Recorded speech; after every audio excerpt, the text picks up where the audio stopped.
Good evening, ladies and gentlemen. Thank you for joining us on our ERi-TV English news broadcast. It's now exactly 10:30 p.m. Asmara time, and we are ready for a domestic and international report for March 9th, 2026.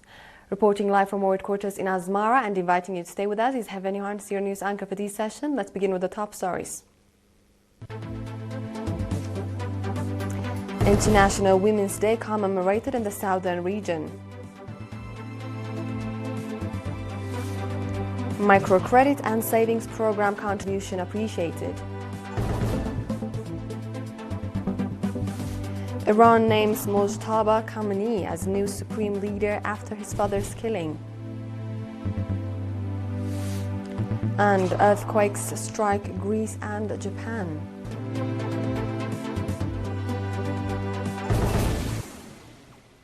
Welcome again.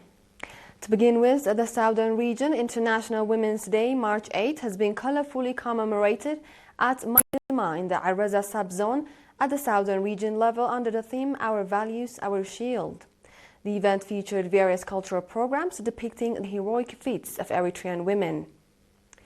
Ms. Sanait Afwerki, head of the National Union of Eritrean Women in the Southern Region, said that the efforts the Eritrean people are exerting to ensure social justice and the total emancipation of women, based on equality and unity, is registering encouraging results.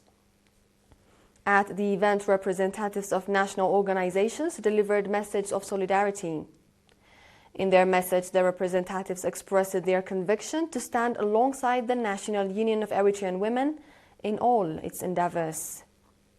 Noting that the participation and competitiveness of women in education and professional fields is one of the commendable achievements the Union has registered, Ms. Taghat Esfa Mikael, President of the National Union of Eritrean Women, called for reinforced participation in the effort to enhance the Union's economic capacity, as well as in the eradication of harmful practices. Mr. Habtab Tesfatzian, Governor of the Southern Region, on his part, commended the effort the Union has been exerting in enhancing the academic and economic capacity of women, as well as their political and administrative participation, and called for greater effort for better outcomes. In another news, the microcredit and savings program has exerted commendable efforts in expanding its operations across the country, as well as in improving the livelihoods of nationals.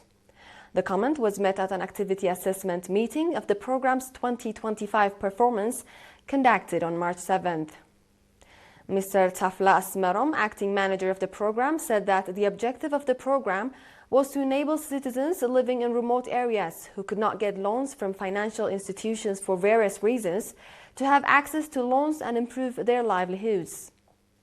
Mr. Tafla indicated that the program, which was established in 1996, has increased the number of village banks from 25 to 799 over the past 30 years.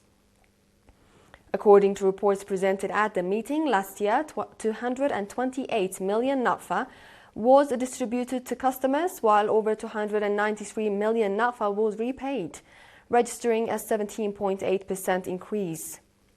Regarding the program for 2026, Mr. Tafla said that creating strong working relations with partners, especially with administrative organs, is one of the major programs. At the event, Mr. Johannes Issa, Director General of Internal Revenue, and Mr. Johannes Haile, Head of Administration and Finance at the Ministry of Finance and National Development, delivered their comments based on the activity assessment made at the meeting.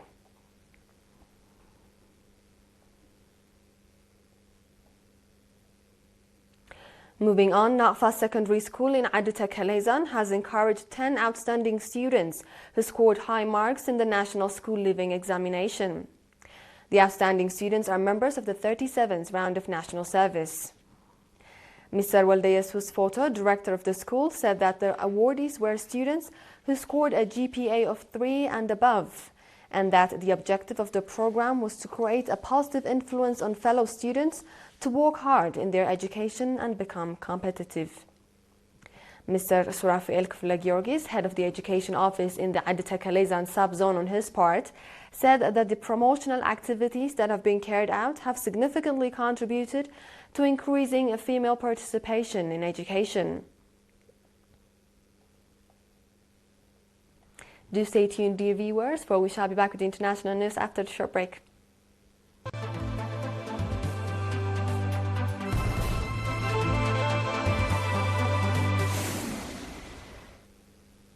Welcome back. Our international news begins with the Middle East. Iran has named Mojtaba Khamenei as its new supreme leader about a week after the assassination of his father, Ayatollah Ali Khamenei. The Assembly of Experts named the 57-year-old as his father's successor, who will now be charged with leading Iran through the biggest crisis in its 47-year history. Key political leaders, the Islamic Revolutionary Guard Corps, and the armed forces have pledged their backing to the leader. Iran's President Masoud Pezeshkian said the appointment signaled a new era of dignity and strength for the nation, while Foreign Minister Abbas Araghchi also congratulated the new leader. On the other hand, Israel has voiced strong opposition to the recent Iranian leadership developments, warning that it could resort to assassination against the new leader. Similarly, President Trump stated that he would not recognize a supreme leader chosen without his involvement, expressing strong dissatisfaction with Iran's recent election and the prospect of Mojtaba Khamenei's rise. President Trump also warned that American and Israeli attacks could intensify inside Iran, urging Iranians to not evacuate their homes. The president stated that so far Iranian ships and nearly 80% of its missile launch facilities have been destroyed. In response, Iran stated that within just 1 week it has mobilized over 600 missiles and 2,600 drones aimed at 200 American and Israeli targets.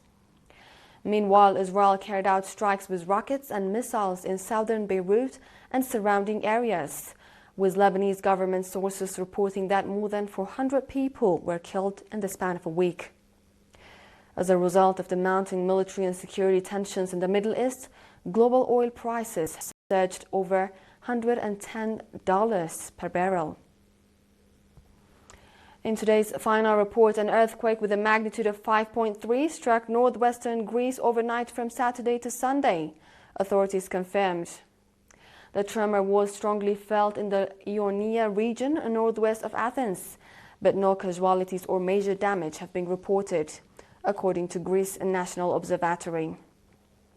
The epicenter was identified near the town of Leptokaria at a depth of 14 kilometers. The quake was followed by dozens of aftershocks ranging from magnitude from 1.6 to 4.6, raising concerns among residents. Landslides were also reported on roads across the region. Greece, situated on multiple geological fault lines in the southeast of the Mediterranean, experiences frequent seismic activities. Meanwhile, on the same day, an earthquake with a preliminary magnitude of 6.0 struck off the coast in northeastern Japan, the country's weather agency said. The quake in Japan occurred at a depth of 10 kilometers. Although there was concern about a possible tsunami, authorities later removed the warning.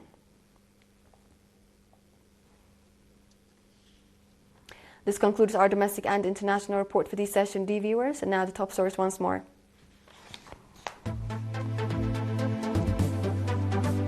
International Women's Day commemorated in the southern region. Microcredit and savings program contribution appreciated. Iran names Mojtaba Khamenei as new supreme leader after father's killing. And earthquakes strike Greece and Japan.